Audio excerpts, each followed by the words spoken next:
السلام علیکم ورحمۃ اللہ وبرکاتہ۔ بسم اللہ الرحمن الرحیم۔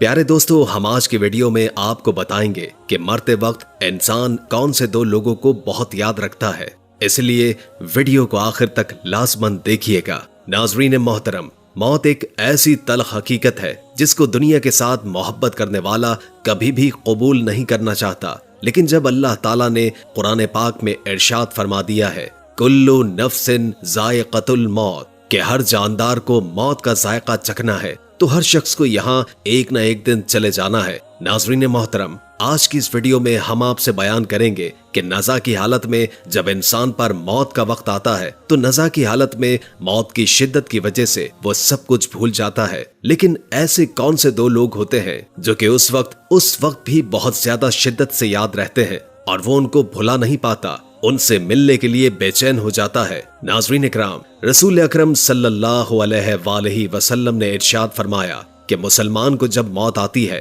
تو اس کی پیشانی پر پسینہ آتا ہے، بحوالہ ترمذی شریف۔ ناظرین اکرام، محدثین کرام فرماتے ہیں کہ یہ پسینہ اس لیے آتا ہے کہ وہ اپنے گناہوں اور اعمال صالحہ کی کمی کی وجہ سے اپنے رب سے ہی شرم و حیا محسوس کر رہا ہوتا ہے۔ ایک اور روایت میں آتا ہے کہ اگر میت کی پیشانی پر پسینہ بہہ پڑے اور آنکھیں ڈبڈبا جائیں اور نتنے پھول جائیں تو یہ رحمت الہی کی علامت ہے۔ پیارے دوستو، مرتے وقت انسان کے دل و دماغ سے ہر چیز نکل جاتی ہے، سب کچھ بھول جاتا ہے، اپنا مال و دولت، عزیز و اقارب، دوست، رشتہ دار، سب کچھ بھول جاتا ہے، لیکن مرتے وقت انسان دو لوگوں کو بہت زیادہ یاد کرتا ہے۔ وہ شخص دو لوگوں کو ہرگز بھول نہیں پاتا، دو لوگ اس کو بہت زیادہ یاد آتے ہیں۔ وہ ان کو سامنے بٹھا کر چیخنے کی کوشش کرتا ہے، ان کے غم میں، ان کے ارمان میں رونے کی کوشش کرتا ہے، مگر رو نہیں پاتا۔ حضرت مولانا جلال الدین رومی رحمت اللہ تعالی علیہ ارشاد فرماتے ہیں کہ میرے محلے میں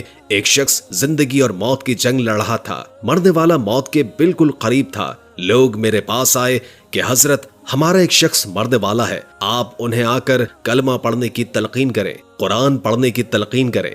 حضرت مولانا جلال الدین رومی رحمت اللہ تعالی علیہ فرماتے ہیں، میں مرنے والے کے پاس پہنچ گیا، اس کے قریب بیٹھ گیا، اس کے آس پاس اس کے دوست، رشتہ دار اور عزیز و اقارب بیٹھے ہوئے تھے اور اس کے مرنے کا انتظار کر رہے تھے۔ اس مرنے والے کی آنکھیں چھت پر لگی ہوئی تھیں، کچھ سوچ رہا تھا۔ اللہ تبارک و تعالی نے اس کو بولنے کی توفیق دی۔ وہ رو کر کہنے لگا، میرے بچے کہاں ہیں؟ اس کو نہ کمایا ہوا مال یاد آیا، نہ دولت یاد آئی، نہ گاڑی، نہ عزیز و اقارب، نہ دوست، نہ رشتہ دار، یہاں تک کہ نہ تو اسے ماں یاد آئی اور نہ ہی اسے اپنا باپ یاد آیا اور نہ ہی بہن بھائی۔ کہنے لگا، میرے بچے کہاں ہیں؟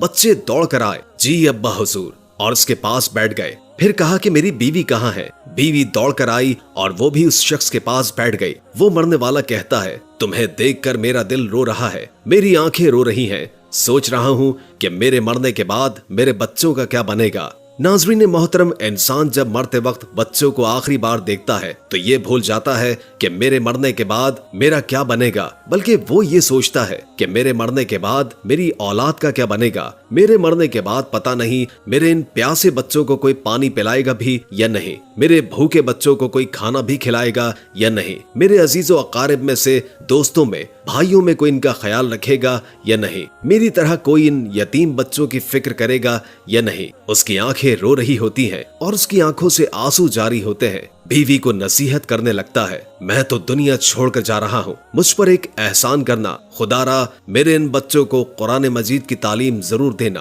اس کے منہ سے نکلے ہوئے لفظ سے اللہ میری قبر کو منور کر دے گا، اس کے منہ سے نکلا قرآن میری قبر کو روشن کر دے گا، میرے بچوں کے منہ سے نکلی یاسین مجھے جہنم کی آگ سے دور کر دے گی، اللہ تبارک و تعالیٰ کے عذاب سے بچا لے گی۔ پیارے دوستو، اپنے بچوں کو دین کی تعلیم دینا، قرآن کی تعلیم دینا بہت ضروری ہے، کیونکہ تم نے وہ واقعہ نہیں سنا کہ حضرت سیدنا موسیٰ علیہ السلام کا ایک قبرستان سے گزر ہوا۔ آپ نے دیکھا کہ قبرستان کی ایک قبر کے اندر مردے کو دردناک عذاب دیا جا رہا ہے، مردہ عذاب میں مبتلا ہے، اس کی قبر جہنم کے گڑھوں میں سے گڑھا بنی ہوئی ہے، وہ چیخو پکار کر رہا ہے۔ حضرت سیدنا موسیٰ علیہ السلام آگے چلے گئے، کام کرنے کے بعد واپس جب اسی راستے سے گزر ہوا تو آپ علیہ السلام نے دیکھا کہ وہی جہنم میں جلنے والا شخص جس کو قبر میں عذاب دیا جا رہا تھا، وہ شخص جہنم میں ٹہل رہا ہے۔ اس کی قبر جنت کے باغوں میں سے ایک باغ بنی ہوئی ہے۔